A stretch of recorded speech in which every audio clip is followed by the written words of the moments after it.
Finally 1 ವರ್ಷ ಆದ್ಮೇಲೆ ಇಂಡಿಯಾಗ್ ಹೋಗಕ್ ರೆಡಿ ಆಗಿದ್ದು. ಪ್ರತಿ ಸಲ ನಾನು ಇಂಡಿಯಾಗ್ ಹೋದಾಗ್ಲೂ ನಂಗೆ ಇದೇ ಫೀಲ್ ಇರುತ್ತೋ ಇರಲ್ವೋ ಗೊತ್ತಿಲ್ಲ. ಆದ್ರೆ ಫಸ್ಟ್ ಟೈಮ್ ಅನ್ನೋದು ಯಾವಾಗ್ಲೂ ಬೆಸ್ಟ್. ಇದೊಂಥರ ಸಡನ್ ಪ್ಲಾನ್. ಅದ್ರ ಕತೆ ಇನ್ನೊಂದ್ಸಲ ಹೇಳ್ತೀನಿ. ಅದ್ಬಿಡಿ, ಮೊದ್ಲು ಸಿಡ್ನಿಗ್ ಹೋಗೋ ಫ್ಲೈಟ್ ಕ್ಯಾನ್ಸಲ್ ಆಯ್ತು. ಅದು ಇನ್ನೇನ್ ನಾವು ಮನೆಯಿಂದ ಹೊರಡೋ ಟೈಮಲ್ಲಿ.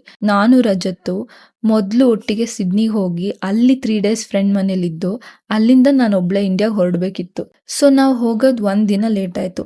ಆಮೇಲೆ ನಾನು ಒಬ್ಳೆ ಇಂಡಿಯಾಗ್ ಹೊರಟೆ. ನಾನು ಆಲ್ರೆಡಿ ಹೇಳಿರೋ ಹಾಗೆ ನಾನು ಒಬ್ಳೆ ಓಡಾಡಿರೋದು ತುಂಬಾ ಕಮ್ಮಿ. ಅದ್ರಲ್ಲೂ ಈಗ ಫಸ್ಟ್ ಟೈಮ್ ಒಬ್ಳೆ ಇಂಟರ್ನ್ಯಾಷನಲ್ ಟ್ರಾವೆಲ್ ಮಾಡಿದ್ದು. ಅದೊಂಥರ ಭಯ. ನಾನು ಒಳಗ್ ಹೋಗಿ ಫ್ಲೈಟ್ ಟೇಕ್ ಆಫ್ ಆಗೋವರೆಗೂ ರಜತ್ ಕಾಲಲ್ಲೇ ಇದ್ರು.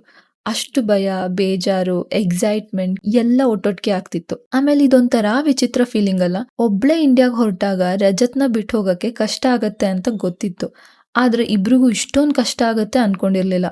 ಅಳುನೇ ನಿಲ್ತಿಲ್ಲ. ನಾನು ಹೋಗ್ತಿರೋದು ನಮ್ ಫ್ಯಾಮಿಲೀಸ್ನ, ರಿಯೋ, ಫ್ರೆಂಡ್ಸ್ ಅಂತ ಎಲ್ಲಾರನ್ನೂ 1 ವರ್ಷ ಆದ್ಮೇಲೆ ನೋಡಕ್ಕೆ. ಖುಷಿಯಾಗಿ ಜೋಶಲ್ಲಿ ಹೋಗ್ತೀನಿ ಅನ್ಕೊಂಡಿದ್ದೆ. ಆದ್ರೆ ನಾನು ಹೋಗೋ 2 ದಿನ ಇಂದಾನೆ ಅಳ್ತಿದ್ದೆ. ರಜತ್ ಸ್ಟ್ರಾಂಗ್ ಆಗಿರ್ತಾರೆ ಅನ್ಕೊಂಡೆ. ಇಲ್ಲ, ಸರ್ಪ್ರೈಸಿಂಗ್ಲಿ ಅವರು ಕೊನೆಯಲ್ಲಿ ಅಳ್ತಿದ್ರು. ಸ್ವಲ್ಪ ದಿನಕ್ಕೆ ವಾಪಸ್ ಬರ್ತೀನಿ ಅಂತ ಗೊತ್ತು. ಆಮೇಲೆ ಯಾವಾಗ್ಲೂ ಇವ್ರ ಜೊತೆನೇ ಇರೋದು ಅಂತಾನೂ ಗೊತ್ತು. ಈಗ ಇಂಪಾರ್ಟೆಂಟ್ ನಾನು ಇಂಡಿಯಾಗ್ ಹೋಗ್ತಿರೋದು, ಖುಷಿಲ್ ಹೋಗ್ಬೇಕು ಅಂತಾನೂ ಗೊತ್ತಿತ್ತು. ಎಲ್ಲ ಗೊತ್ತಿದ್ರು ಬಿಟ್ ಬರಕ್ ಕಷ್ಟ ಆಯ್ತು. ನಾನೇನ 1 ವರ್ಷದಿಂದ ಇಂಡಿಯಾಗ್ ಹೋಗ್ಬೇಕು ಅಂತ ಕುಣಿತಿದ್ದಿದ್ದು ಅಂತ ಡೌಟ್ ಆಯ್ತು. ಹೊರಡಕ್ ಮುಂಚೆ ಏನೇನಾಯ್ತು ಅಂತ ಹೇಳಕ್ ಇನ್ನ ತುಂಬಾ ಇದೆ. ಮುಂದಿನ ವಿಡಿಯೋಸ್ ಅಲ್ಲಿ ಹೇಳ್ತೀನಿ.